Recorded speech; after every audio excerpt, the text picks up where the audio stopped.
पाकिस्तान तहरीक इंसाफ ने आज इस्लामाबाद में होने वाला जलसा मुलतवी कर दिया। जलसा अब 8 सितंबर को होगा। Chairman PTI barrister Gohar Ali Khan की अडियाला जेल के बाहर मीडिया से गुफ्तगू। कहा, जलसे के लिए आने वाले काफिले वापस चले गए। इस्लामाबाद इंतजामिया ने पीटीआई को नया एनओसी जारी कर दिया।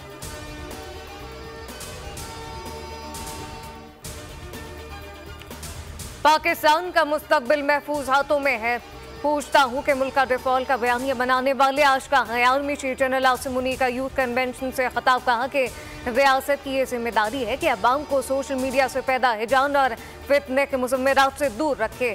आज़ाद रियासत की अहमियत जाननी है तो खज़ा और कश्मीर के मुसलमानों से पूछें। जनरल आसिम मुनी ने मजीद कहा कि हमें उम्मीद का दामन कभी हाथ से नहीं छोड़ना। अल्लाह ताला ने कुरान मजीद में मुसलमानों को मायूस होने से मना फरमाया। पाकिस्तान का सबसे बड़ा और कीमती सरमाया नौजवान है।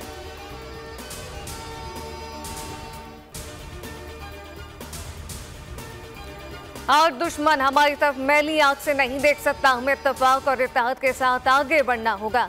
पाकिस्तान की तरक्की की कुंजी नौजवानों के हाथ में है। वज़ीर-ए-आज़म शहबाज शरीफ इस्लामाबाद में कौमी यूथ कन्वेंशन से खिताब। कहा कि दहशतगर्दी के खिलाफ जंग में मईशत को 150 अरब का नुकसान हुआ। उन्होंने कहा कि बिजली के रिलीफ पर सियासत नहीं होनी चाहिए। बिजली आम आदमी के लिए सबसे बड़ा चैलेंज करार।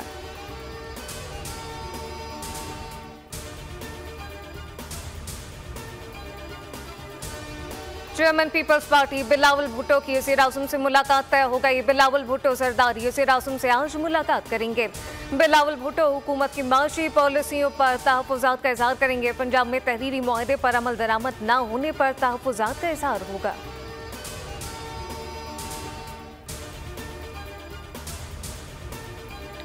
अटक में नामालूम अफराद की स्कूल वैन पर फायरिंग। 2 बच्चे जाम बहक हो गए। वैन ड्राइवर समेत 5 बच्चे जख्मी। लाशें और जख्मी डीएचक्यू अस्पताल मुंतकिल। सदर मुमलिकत और वज़ीर आला पंजाब की मुसम्मत मरीम नवाज ने वाक़े की रिपोर्ट तलब कर ली।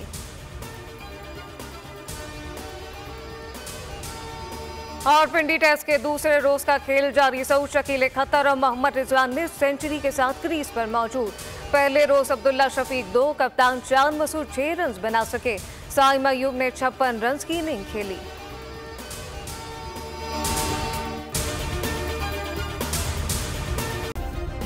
सब्सक्राइब करें और बेल दबाएं ताकि कोई खबर रह न जाए।